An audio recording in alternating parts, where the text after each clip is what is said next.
ఛత్తీస్గఢ్ గరియాబాద్లో జరిగిన ఎన్కౌంటర్లో నల్గొండ జిల్లా పుల్లెంల గ్రామానికి చెందిన హనుమంతు మృతి చెందినట్టు అధికారులు తెలిపారు. దీంతో చండూరు మండలం పుల్లెంల గ్రామంలో విషాదం నెలకొంది.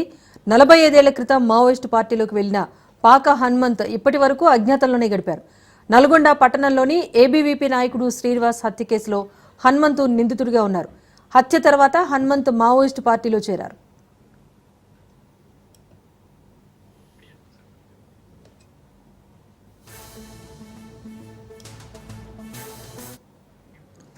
ఛత్తీస్గఢ్ గరియాబాద్లో జరిగిన ఎన్కౌంటర్లో నల్గొండ జిల్లా పుల్లెంల గ్రామానికి చెందిన హనుమంతు మృతి చెందినట్టు అధికారులు తెలిపారు.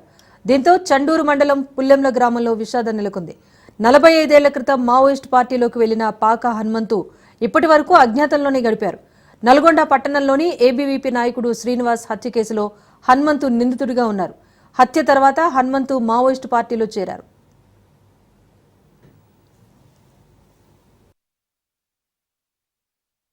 పుల్లెంల గ్రామం హనుమంతు దగ్గర పోయి ఇప్పుడు 40 సంవత్సరాల మీద అయింది. ఆయన దగ్గర 65-67 సంవత్సరాలు ఉంటాడు. పుల్లెంల గ్రామం సండూరు మండలం నల్గొండ జిల్లా నల్గొండ జిల్లాలో చదివిండు. మెట్ల మీద ఎక్కబోయి అవన్నీ పోరగాని అనేకమైన దెబ్బలు కొట్టి అదే మోపన అన్నంలో పడి ఇంత వరదాకా మా కంటికి కనిపించిన ప్రాపాన పోలే ఆయన ఇయ్యాలే. మీకు నమస్కారాలు.